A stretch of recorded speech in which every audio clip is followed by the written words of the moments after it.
Ecclésiaste, oui, c'est ce que j'ai fait. L'homme n'est pas maître de son souffle. L'homme n'est pas maître de son souffle. Pour pouvoir le retenir. Pour pouvoir le retenir. Et il n'a aucune puissance sur le jour de la mort. Il n'a aucune puissance sur le jour de la mort. Il n'y a point de délivrance dans ce combat. Il n'y a point de délivrance dans ce combat. La méchanceté ne saurait sauver les méchants. La méchanceté ne sauve pas le méchant.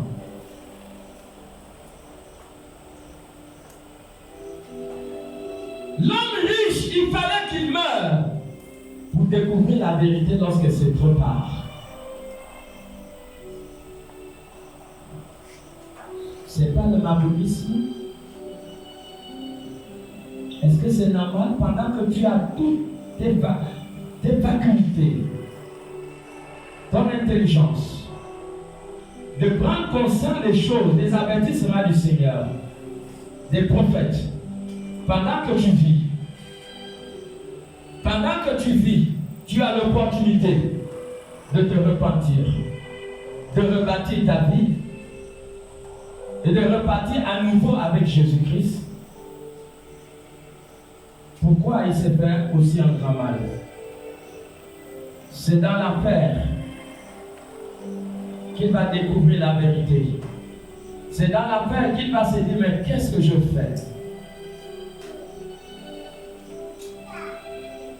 Je l'ai toujours dit, la plus grande malédiction dans la vie d'un homme et d'une femme, c'est de rater l'enlèvement. C'est de rater l'enlèvement. C'est la pire chose amère qui puisse exister dans la vie d'un homme. Parce que je sais qu'il n'y aura pas deux enlèvements. Mais malheur pour ceux qui vont rater l'enlèvement. Malheur pour ceux qui vont rater le vol céleste ce jour.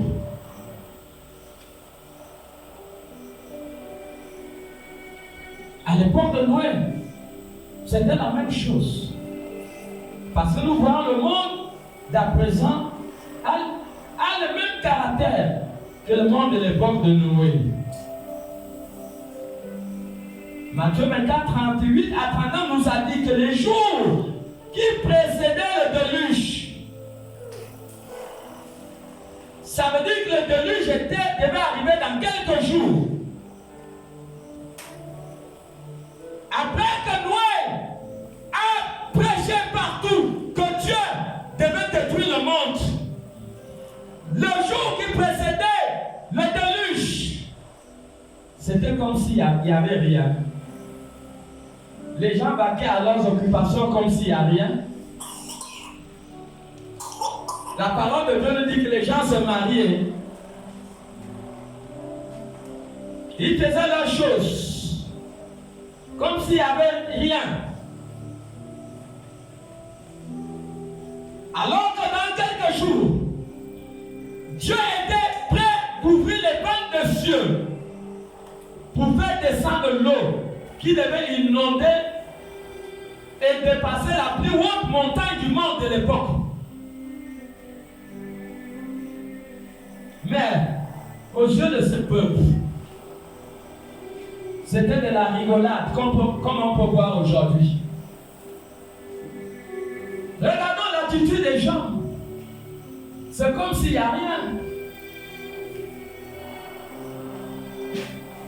Mais nous voyons tout ce qui a été prédit s'accomplir. Nous le voyons de nos yeux s'accomplir. Tout ce qui a été prédit par les prophètes.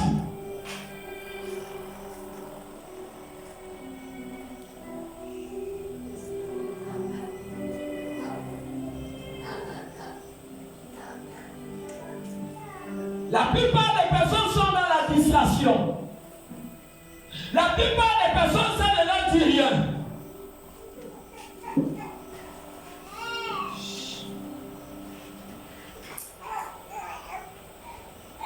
Même Jésus, lorsqu'il est en Galilée, il commence à prêcher.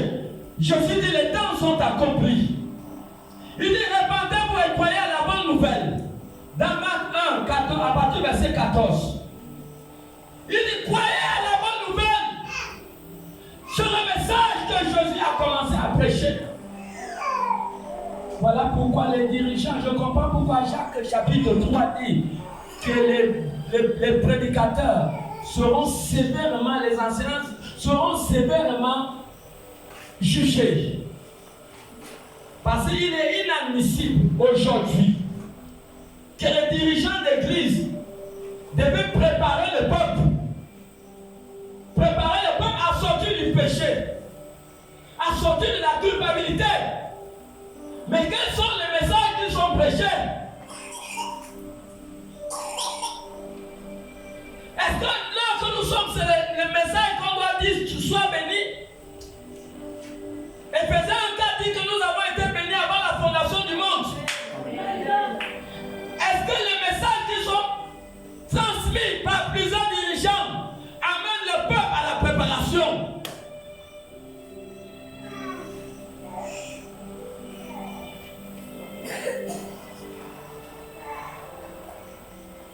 On amène les gens dans la sphère de délivrance.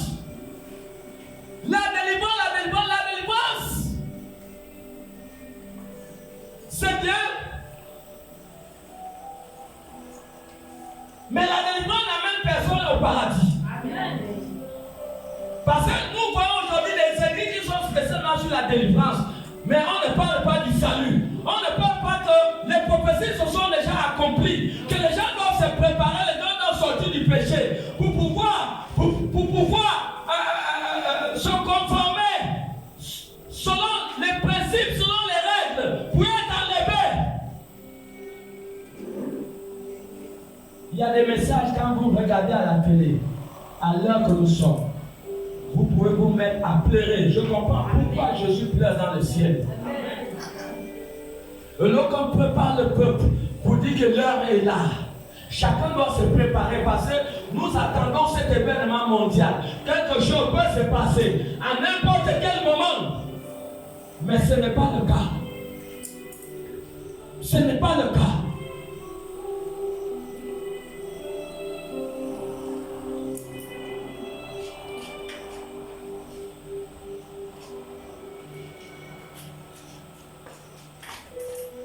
Beaucoup sont focalisés dans le mariage. Le mariage c'est bon, mais le mariage n'amène personne au ciel.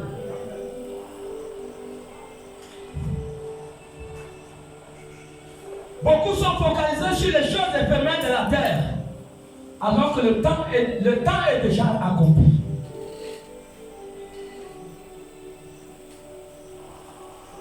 Est-ce qu'on peut lire maintenant à partir du verset 14?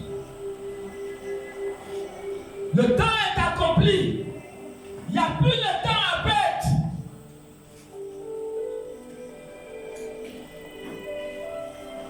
Il n'y a plus de temps à perdre. Quelque chose peut se passer à n'importe quel moment. Oui. Acte 1, le verset 14 est écrit. Après que Jésus eut été livré, Jésus alla dans la Galilée. Est-ce que c'est après que Jésus ait été livré?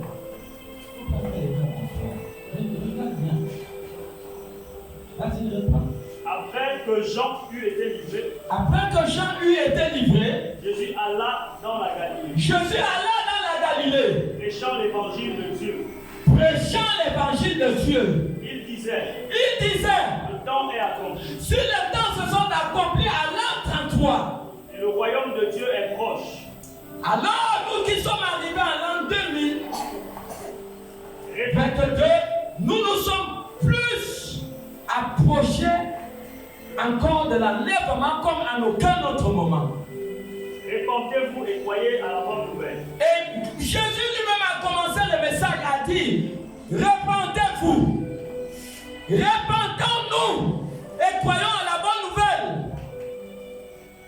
C'était le message que Jésus a prêché.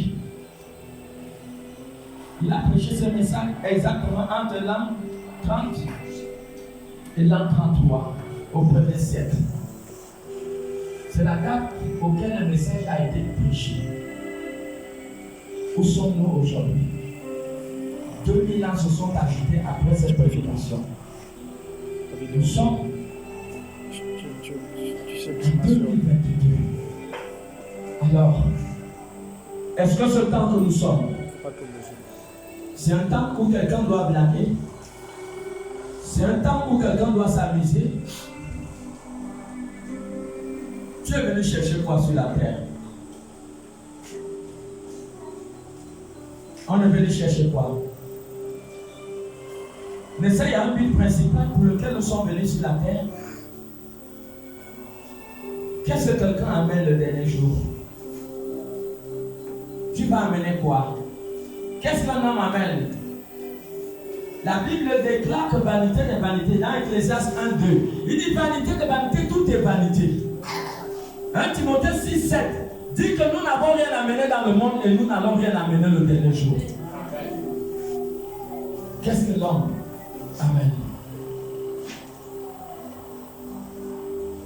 Pendant que Noé était en train de prêcher le message, les gens l'ont pris comme quelqu'un qui est dérangé. Ils s'en foutaient, comme on peut voir aujourd'hui. Tu vas aller quelque part, les gens vont te dire non, je suis occupé, je n'ai pas le temps. Les gens sont dans l'ambiance, dans les mariages.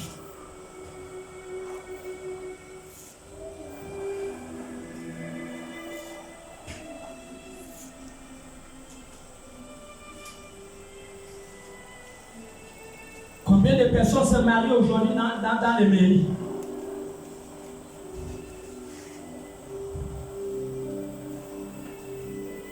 N'est-ce pas ainsi?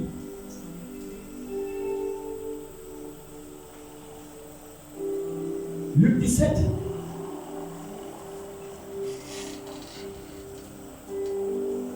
À partir du verset 26. N'est-ce pas ainsi? Luc 17, verset 26. Ce qui arriva du temps de Noé, arrivera de même au jour du Fils de l'homme. La même manière que les gens, le messager de Noé a proclamé la nouvelle, mais les gens ont méprisé. Dieu dit, la même chose qui s'est passée à l'époque de Noé va se passer à notre époque. Continue. Verset 27. Les hommes mangeaient. Les hommes mangeaient comme on peut voir aujourd'hui. Les hommes sont dans les fêtes. Buvaient. Les gens sont dans les alcools.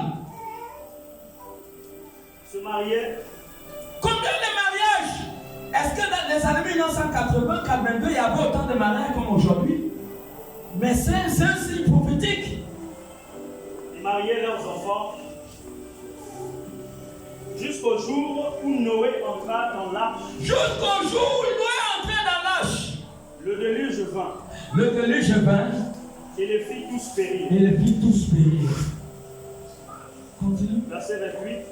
Ce qui arriva du temps de Lot arrivera pareillement. C'est bon, tu peux t'arrêter là. Le déluge vint et le déluge les fit tous emporter.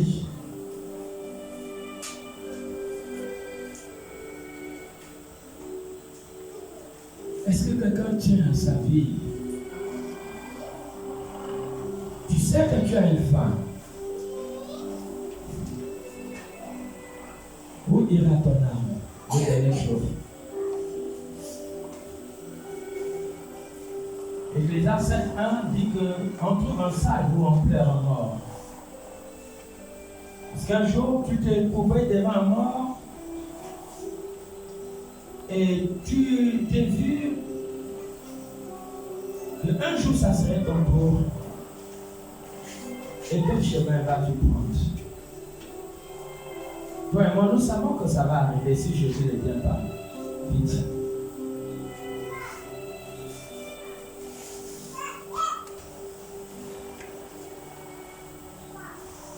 Est-ce que quelqu'un aime sa vie?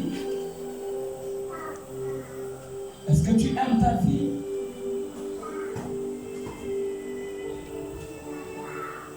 Est-ce que tu mets de la valeur dans ta vie? Est-ce que tu aimerais être citoyenne du paradis un jour? C'est maintenant. C'est maintenant. Noé, selon 2 Pierre 2,5, allons-y, 2 Pierre 2,5, Noé, selon son époque, était le prédicateur de son époque.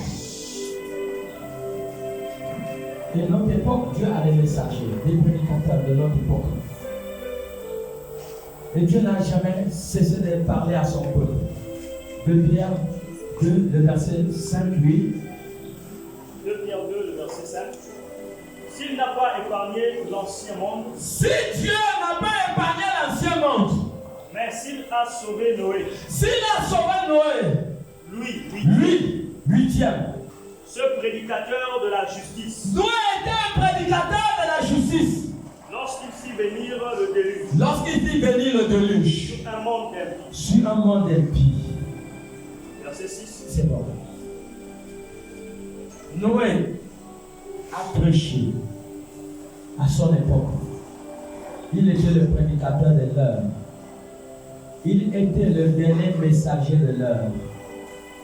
Et si quelqu'un a amené son cahier de notes, tu écris le dernier messager sur le chiffre 6. Parce que nous allons entrer dans le code de la Bible. Tu as amené ton bic, écris le dernier messager sur le 6. Noé était le dernier messager. Je ne sais pas si quelqu'un est connecté. Amen. Le dernier messager, c'est le chiffre 6. Les derniers messagers ont toujours opéré dans le chiffre 6. Le dernier message a été libéré toujours dans le chiffre 6. Si vous regardez même Jésus opère au premier siècle, entre l'an 30 et l'an 33. C'était la date de son ministère. Jésus a vécu 33 ans. C'était le dernier messager. Hébreux 1, 14 nous dit que Dieu auparavant nous a parlé par des prophètes, mais en ce temps de la fin, Dieu nous a parlé par son Fils qu'il a établi héritier de toutes choses. Il a opéré, il a vécu 33 ans. Alors calculez un peu, nous entrons dans le code de la Bible. Calculez 33 ans, 3 plus 3 égale combien? Égale 6, écris 6 dans ton cahier. Le message de la dernière heure, le dernier messager, Jésus. 6. 6. Selon le code de la Bible. Et nous avançons. À quoi symboliser l'âge? L'âge symbolise l'Église. L'âge symbolise l'Église. Nous symbolise le message qui est l'image de Jésus.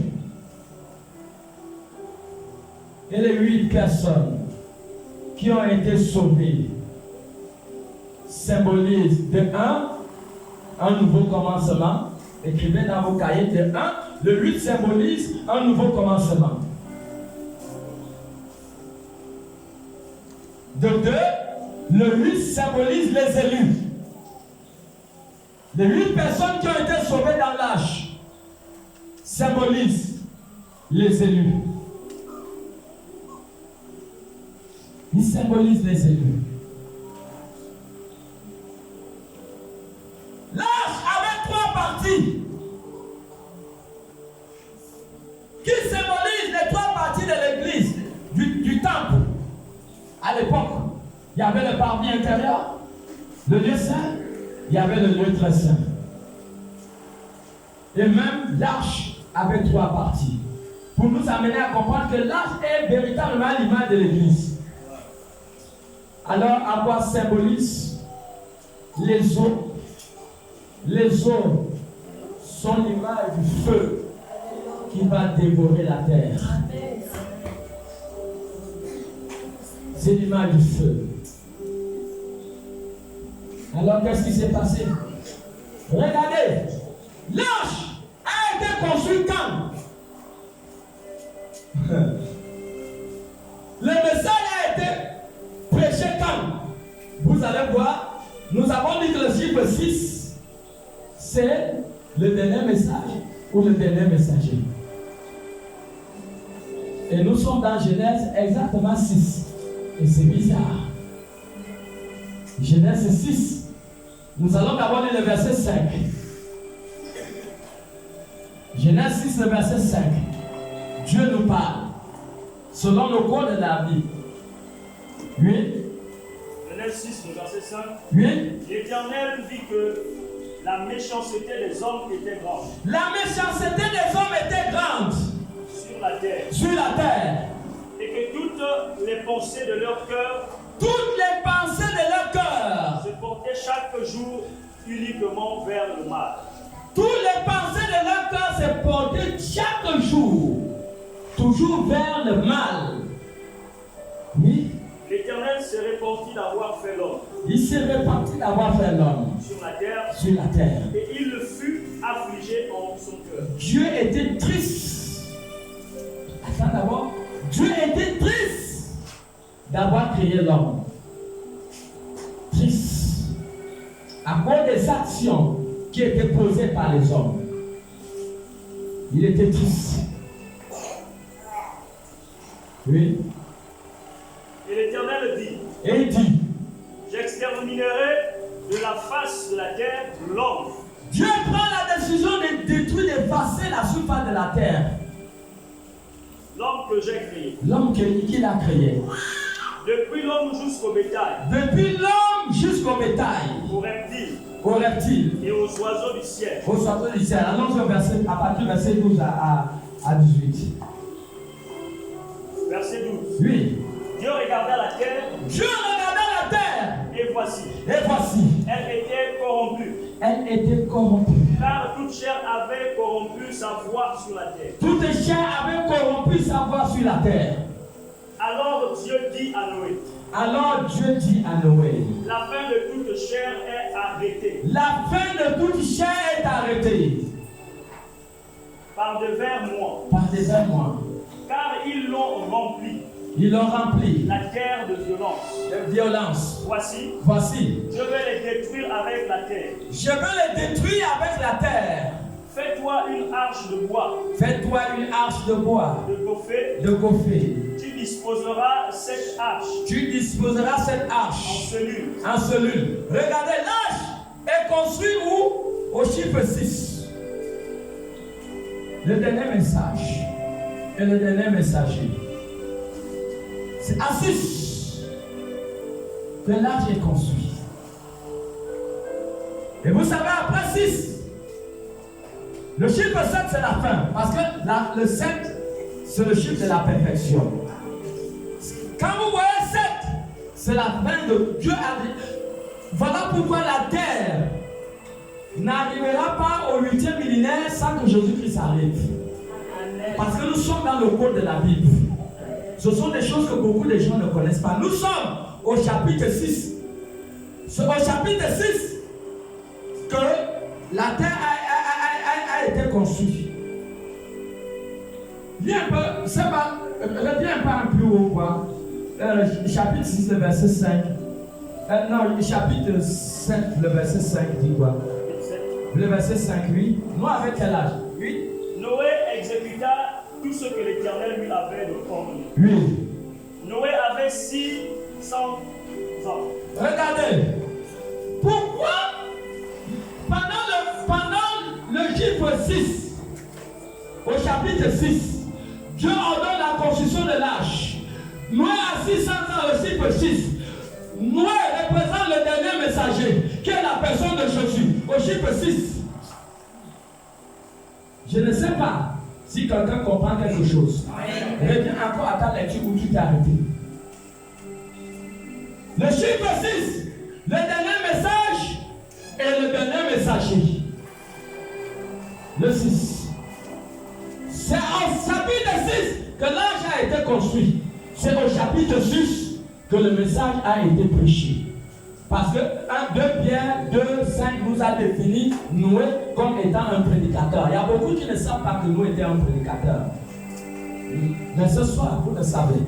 Continue. Et tu l'enduras de bois en dedans et en dehors. Dieu décrit comment l'arche devait être construite. Voici comment tu feras l'arche. Oui.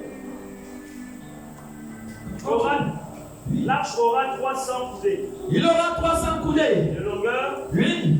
50 coudées de large et 30 coudées de hauteur. Oui, oui. Tu feras à l'arche une fenêtre que tu réduiras à une coudée en haut. Tu établiras une porte sur le coudé de l'arche. Et tu conduiras un étage inférieur et second, un troisième. Et un troisième, pareil comme l'église. Oui, comme le temple plutôt. Oui. Et moi je vais faire venir le déluge. Moi je vais faire venir le déluge. D'eau sur la terre. D'eau sur la terre. Pour détruire toute chair. Pour détruire toute chair. Ayant souffle et vie sous le ciel. Ayant souffle et vie sur le ciel. Tout ce qui est sur la terre périra. Tout ce qui avait souffle de vie était déjà arrêté pour leur décision. Mais les gens étaient dans les bars. Ils se sont moqués de Noé. Comme aujourd'hui, les gens s'en foutent pas mal de l'église. Mais si cette boule qu'on appelle la terre est suspendue en plein espace, que le créateur de cette planète Terre a établi les hommes sur cette terre, celui qui dit qu'il va mettre fin à toutes les planètes au ciel et à la planète Terre, mais les hommes qui sont sur cette terre, qui méprisent le message et qui méprisent les messagers envoyés par Dieu, ils vont pleurer de siècle en siècle dans les flammes de feu qui ne s'éteindront jamais. C'est ça la part qui leur revient. Aujourd'hui, pendant que le message est en train d'être prêché, beaucoup s'en foutent. Ils sont dans les ambiances, dans la distraction. Personne ne prend part. On insulte les pasteurs, on insulte les églises. On insulte les pasteurs comme étant des escrocs, des voleurs. Oui, on va le savoir le dernier jour. On le saura. C'est la même chose qu'ils ont traité Noé. Ils ont traité Noé pour quelqu'un qui n'était pas normal. Pendant qu'il restait quelques jours pour que Dieu commence à faire tomber la pluie. Le verset 22 nous dit quoi? Le dernier verset de Genèse 6. Oui. C'est ce que fit Noé. Vous comprenez? À 6, tout a été accompli. Je ne sais pas si quelqu'un comprend. Quelqu'un comprend? À 6, tout a été accompli. Est-ce que quelqu'un imagine un peu où nous sommes? Écoutez bien. Nous sommes 7 milliards de personnes. Nous avons dépassé le 6e millénaire. Nous sommes entrés dans le 7e millénaire.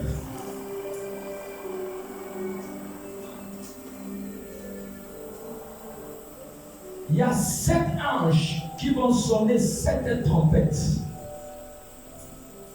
Au son de la 7e trompette, lorsque le 7e ange sonnera la 7e trompette, les mystères de Dieu vont s'accomplir. Écoutons bien. Le message a été conclu en l'an 2000. Pile, ça fait 6000 ans. Nous sommes entrés à l'an 2001 secondes, nous sommes entrés au 7e millénaire. Et nous avons fait 22 ans dans le 7e millénaire. Pour nous amener à comprendre que tout est déjà accompli. Nous sommes 7 milliards de personnes. Le chiffre 7 est défini comme la fin de toute chose.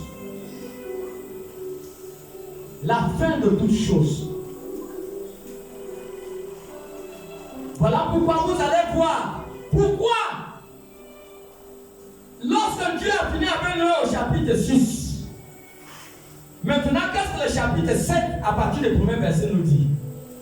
Le chiffre 7 est le chiffre de la perfection qui symbolise le 7e millénaire. Le 7e millénaire où Jésus doit descendre pour enlever son église. Allons au chapitre 7 de Genèse, à partir du premier verset. Il dit quoi? L'Éternel dit à Noé. L'Éternel dit à Noé. Entre dans l'arche. Il dit entre dans l'arche. Toi ta maison. Il dit toi et toute ta maison. Car je t'ai vu. Je t'ai vu.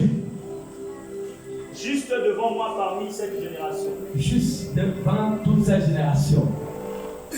Continue. Verset 2. Tu prendras auprès de toi 7 coupes. Voilà, tu peux t'arrêter là. Vous voyez? Vous pensez que ça a pris combien de temps à Noé pour faire entrer tout ce que Dieu a fait? Peut-être c'est peut-être 3 ou 4 jours, ou une semaine. Ou peut-être, si on peut abuser, même peut-être un mois. Que Dieu a pris pour faire entrer tous les animaux et tout ce qu'il fallait entrer dans l'arche. Mais les jours qui précédaient, alors c'est Dieu lui-même qui a fermé la porte de l'arche. La grande pluie a commencé à tomber. Il n'y avait jamais eu une telle pluie depuis que Dieu sûrement a créé la terre. Parce que la parole de Dieu nous dit qu'il a plu, je crois, pendant 40 jours et 40 nuits. Et le niveau de l'eau avait dépassé la plus haute montagne du monde.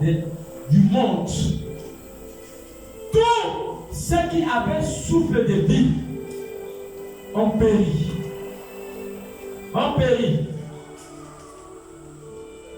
Et nous voici, aujourd'hui, arrivés au 7e millénaire. Le chiffre 7,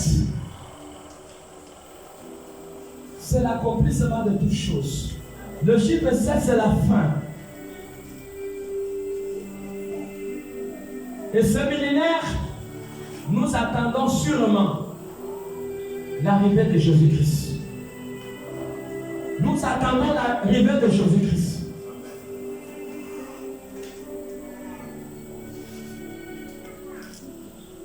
Les 8 personnes qui ont été sauvées symbolisaient les élus qui étaient dans l'arche.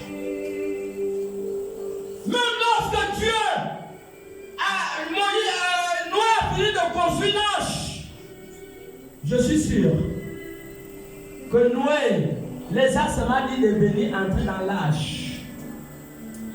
Mais ils se sont mis à l'insulter. Il ne s'agissait même pas que Dieu avait interdit que les gens les péchaient. Les gens étaient déjà les pécheurs. Dieu les a dit simplement, venez seulement entrer dans l'arche pour que vous soyez sauvés. Mais ils ont méprisé Noé. Ils méprisaient l'arche qu'il avait construit. Jusqu'à tous ceux qui avaient souffle de vie sont morts. Luc 17, le verset 26, 25 à 27, nous dit bien que la même chose qui s'est passée à l'époque de Noé va se passer à notre époque. Alors, quelle est ta situation? Quelle est ta position? Tout ce que je sais qu'aucun pécheur ne va hériter le paradis. Aucun pécheur n'ira au paradis.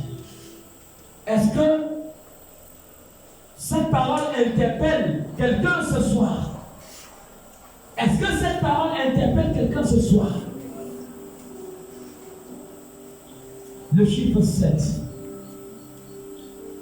est la fin de toutes choses.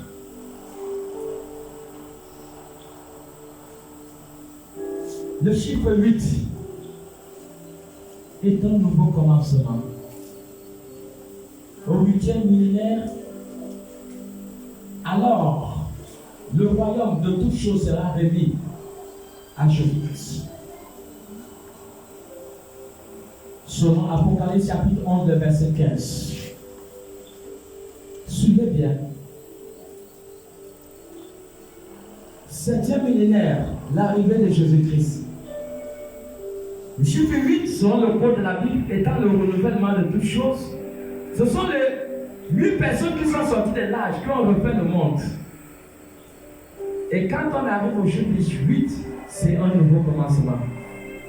C'est ce qu'Apocalypse, nous avons déchiffré le code caché dans ce passage biblique. Apocalypse 11, verset 15 nous dit: le 7e ange sonna de la trompette. Le 7e ange sonne la trompette. Et il ciel, il eut dans le ciel de fortes voix qui disaient, de fortes voix qui disaient, le royaume le royaume du monde est remis à notre Seigneur du monde est remis à notre Seigneur et à son Christ, et à son Christ, et il régnera au siècle des siècles. au siècle des siècles. C'est au 7e millénaire que le 7e ange sonnera la 7e trompette. Je vous assure. J'ai la conviction que Dieu est un Dieu de principe. Le 7e ange, il y a 7 anges dont les trompettes doivent être sonnées. Je suis sûr que le 7e ange ne pourra pas sonner la 7e trompette au 8e millénaire. Je ne le crois pas. J'ai cette forte conviction que le 7e ange sonnera la 7e trompette au 7e millénaire. Et tout est accompli. Nous allons le savoir pendant ce séminaire. Vous allez entendre des choses bizarres. Moi-même, j'étais scandalisé quand j'ai découvert ces choses. Bon, regardons maintenant. Quelle est la date du règne de Christ? Allons-y, prenons, essayez quelqu'un à la calculatrice. Allons-y dans la calculatrice. Vous allez essayer un peu d'additionner.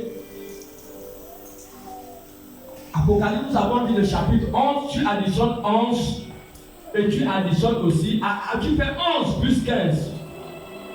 11 plus 15. Tu as combien là-bas? 26. Hein? 26. 11 plus 15 égale combien? 26. 6 plus 2 égale combien? 6 plus 2 égale combien? 6 plus 2 égale 8. Nous tombons où? Au nouveau commencement. Au nouveau commencement, on a dit que qu'est-ce qui sera réuni à Christ? Reprends encore Apocalypse 11, 15. Le 7e ange sonna de la trompette. Lorsque le 7e ange va sonner la trompette et que Jésus va descendre, Et il eut dans le ciel de voix qui disait, le royaume du monde est remis à notre Seigneur. au 8e millénaire, tout va être remis à Jésus-Christ, parce que ça serait le nouvel commencement. Continue. Et à son Christ. Et à son Christ. Et il régnera au siècle des siècles. Et il régnera au siècle des siècles. Regardez, ce n'est pas fini. J'ai découvert encore quelque chose de bizarre. Sur la statue de Nebuchadnezzar, il y a quelque chose qui s'est passé et c'était prophétique. Nebuchadnezzar, selon Daniel 2, à partir du verset 34 à 35, comme on va lire, la parole de Dieu nous déclare que Nebuchadnezzar avait construit, fabriqué une grosse statue. Une grosse statue qui symbolisait plusieurs choses. Alors, pendant que Nebuchadnezzar était dans le songe, alors il a vu quelque chose de spectaculaire. Il a vu une boule qui s'est détachée et qui est partie, qui venait de nulle part. Cette boule est partie et cette boule a détruit la statuette. Et la parole de Dieu nous dit que cette boule est devenue quoi? Une grosse montagne. Amen. Je ne sais pas si quelqu'un comprend quelque chose. Amen. Amen. La statue symbolise quoi? Le monde. La boule qui est venue détruire la statue symbolise l'église. Je reçois Daniel 7, verset 27. Regarde la parole là. Regarde un peu qu'est-ce qu'il y a dans Daniel 7, verset 27. On va revenir tout à l'heure. Daniel 7, verset 27, lisez-nous ça. Oui. Il n'y a pas quelqu'un qui a la part, lui. Daniel 5, le verset 27. Daniel 7, le verset. 7, 7, le verset 27. Lis un peu. Daniel 7, le verset 27 est écrit. Oui. Le règne, Le règne. la domination. Regardez, c'est au chapitre combien? 7. Oh, même moi je découvre ça avec vous tout à l'heure. Au chapitre 7. Le quoi? Le règne, Le règne, la domination, la domination, la grandeur la grandeur de tous les royaumes de tous les royaumes qui sont sous le ciel qui sont sous le ciel seront donnés au peuple des saints seront donnés au peuple des saints du Très-Haut. du Très-Haut. Son règne est un règne éternel. Son règne est un règne éternel. Et quand neutralité à la statue. Il a dit que c'était les différents royaumes. Donc, quel est le temps? Le temps du règne de la boule qui a détruit la statuette, qui a détruit cette statue. Nous allons connaître le temps de cette boule et nous allons entrer dans le code de la Bible. Prenez encore la calculatrice. Nous allons calculer. On a dit Daniel chapitre 2. Donc vous écrivez déjà 2 dans votre calculatrice. 2 plus 34 plus 35. Nous avons quel chiffre? Waouh, 71. On peut encore additionner 71. 7 plus 1 égale combien? 7 plus 1 égale combien? Waouh! Le code de la Bible nous définit le temps du règne de cette boule qui est l'Église. Donc ça veut dire que le règne de Christ, comme Apocalypse 11, 15, nous l'a défini, est au nouveau commencement de toutes choses. Chiffre 8. Chiffre 7, c'est la fin du monde. C'est l'enlèvement. Voilà les mystères cachés. Pour nous amener à comprendre à quel temps nous sommes. Regardez les choses cachées. Regardons les choses cachées. Comment est-ce que lorsqu'on déchire le code de la Bible, cela tombe en même temps? C'est pareil dans Apocalypse 11. Quand on déchire le code de la Bible, on trouve le chiffre 8. Regardons, quand Jésus est parti prêcher aux morts, allons-y dans 1 Pierre 3, 18 à 19. Jésus, qui était le dernier messager, il est parti prêcher aux morts. Aux morts. Qu'est-ce qui est écrit? 1 Pierre 3 à partir du verset 18. Oui. Christ aussi a souffert une fois pour les péchés. Christ a souffert une fois pour les pécheurs. Lui, juste pour les injustes. Il était juste pour les injustes. Afin de nous amener à Dieu. Afin de nous amener à Dieu. Ayant été mis à mort. Ayant été mis à mort. Quant à la chair. Quant à la chair. Mais ayant été rendu vivant quant à l'esprit. Ayant été rendu vivant quant à l'esprit. Dans lequel aussi il est allé prêcher aux esprits en prison. Il est parti prêcher les esprits en prison. Dans lequel aussi il est allé prêcher aux esprits en prison. Oui. Verset 20. Oui. Qui autrefois avait été incrédule. Lorsque la patience de Dieu se prolongea. Au jour de Noé. Pendant la construction de l'arche. Dans laquelle un petit nombre de personnes. C'est-à-dire 8. Furent sauvés à travers l'eau. 8 personnes. Et Jésus étant le dernier messager.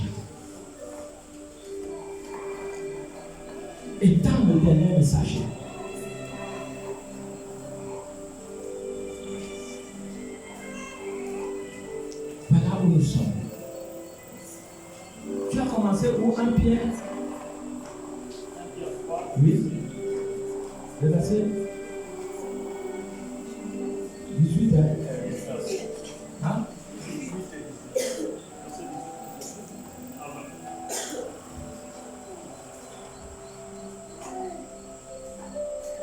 Ça donne combien? Vous avez essayé de calculer?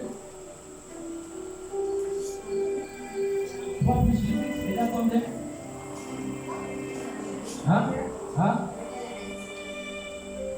10, 19. Hein? Ça fait combien? 40. Plus 20. Ça fait 60. Nous avons le chiffre combien? 6. Le dernier messager. Regardez. C'est Jésus, non? Il est le dernier messager, non? Quand on entre dans le code de la Bible, on trouve le chiffre combien? 6. Le dernier message. Jésus est parti au séjour de mort 2 fois prêcher la parole. C'était la première et la dernière fois. Il a prêché aux hommes aussi. Avant d'aller au séjour de mort, il a d'abord prêché aux hommes. Pour vous amener à comprendre que l'an 2000, pile, 6e millénaire, tout a été fermé. 7e millénaire est le règne de l'Église. C'est le règne du temps où la grosse boule a détruit la statue symbolique du monde. Le monde n'a plus rien. Le règne du monde est fini en l'an 2000. À partir de l'an 2000, là, nous sommes dans le règne de l'Église. Mais le code de la Bible nous amène à comprendre que nous sommes dans le règne de l'Église. Et voilà où nous sommes. Quelle est ta situation? Quelle est ta position avec Dieu? Est-ce que c'est le temps d'être coupable devant le Seigneur? Est-ce que c'est le temps de risquer de rater l'enlèvement? Voici les choses mystérieuses qui ont été révélées. Moi-même, quand je l'ai découvert, j'étais étourdi. J'ai dit, ça c'est quel mystère ça? Et c'est là où j'ai compris que, dans la Bible a des quotes. J'entends toujours le quote de la Bible. Dans la Bible a des quotes. Il faut être à l'esprit pour comprendre ces choses. Amen. Je crois que le Seigneur a parlé à quelqu'un. Le Seigneur a parlé à quelqu'un ce soir. Si quelqu'un a la sagesse, qui a l'intelligence, qu'il comprenne que c'est le temps qu'il faut sortir du péché. Aucun pécheur ne va aller au paradis. Jésus a dit, quand Jésus a commencé son message, il a dit, repentez-vous, car le royaume de Dieu est proche. Voici tous ces mystères qui ont été révélés, qui nous amènent à comprendre que les temps se sont accomplis. Alors c'est un temps que toi et moi, nous devons être prêts. Nous devons nous préparer pour le voyage céleste, pour ne pas rater ce fameux voyage. Lorsque Jésus reviendra dans le ciel, lorsque le 7e ange sonnera la 7e trompette, Jésus viendra avec une grande puissance, avec les saints anges dans le ciel. La parole de Dieu déclare que c'est comme si l'éclair qui quitte de l'Orient à l'Occident et tout œil le verra. Alors, pourquoi rater l'enlèvement? À cause des choses éphémères de cette terre. Pourquoi se faire du mal? Pourquoi tu vas souffrir sur la terre et après ta mort tu vas souffrir pour l'éternité dans la terre? Est-ce que penses-tu que ce sont des histoires qui sont en train d'être parlées? Non, ce n'est pas des histoires. Alors, si quelqu'un a la sagesse et a l'intelligence, qui comprenne la voix de l'Esprit ce soir, est-ce qu'on va acclamer pour le Seigneur?